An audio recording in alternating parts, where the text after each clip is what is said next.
மனதில் உறுதி வேண்டும். ஒரு விஷயத்தை ஆரம்பிக்கும் போது இருக்கும் மன உறுதி அதை முடிக்கும் போது இருக்க வேண்டும், அல்லது அதை முடிக்கும் வரை இருக்க வேண்டும். எந்த ஒரு செயலை செய்தாலும் வெற்றி அடையும் வரை மன உறுதியுடன் போராட வேண்டும். மன உறுதி ஒன்றுதான் உங்களுடைய மாபெரும் சக்தி. நீங்கள் உறுதியுடன் உங்கள் வேலைகளில் ஈடுபட்டால் வெற்றி நிச்சயம். சிலர் ஒரு செயலை ஆரம்பிக்கும் போது மன உறுதியோடு ஆரம்பிப்பார்.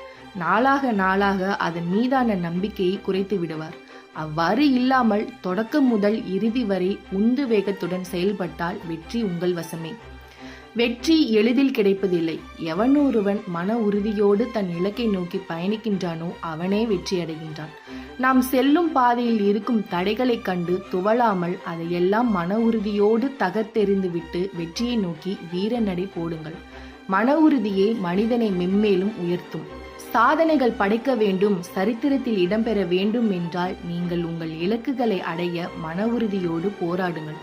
தோல்விகள் அடைந்தாலும் துவளாது குறைகளை களைத்து வெற்றி அடையும் வழியை தேர்ந்தெடுங்கள். என்னால் முடியும், நான் வெற்றி பெற்றே தீருவேன் என்ற உறுதியோடு உங்கள் வேலைகளில் ஈடுபடுங்கள். தோற்பது தவறில்லை, ஆனால் தோற்றுக்கொண்டே இருப்பதுதான் தவறு. உங்கள் எதிர்காலத்தை சிறப்பாக்குவதற்கு நீங்கள் உங்கள் குறிக்கோளில் வெற்றி பெற வேண்டும். திட்டமிட்டு மன உறுதியோடு உங்கள் குறிக்கோளை நோக்கி பயணிங்கள். வெற்றி நிச்சயம். மனதில் உறுதி வேண்டும். வாழ்வை மென்மேலும் உயர்த்திட மனதில் உறுதி வேண்டும்.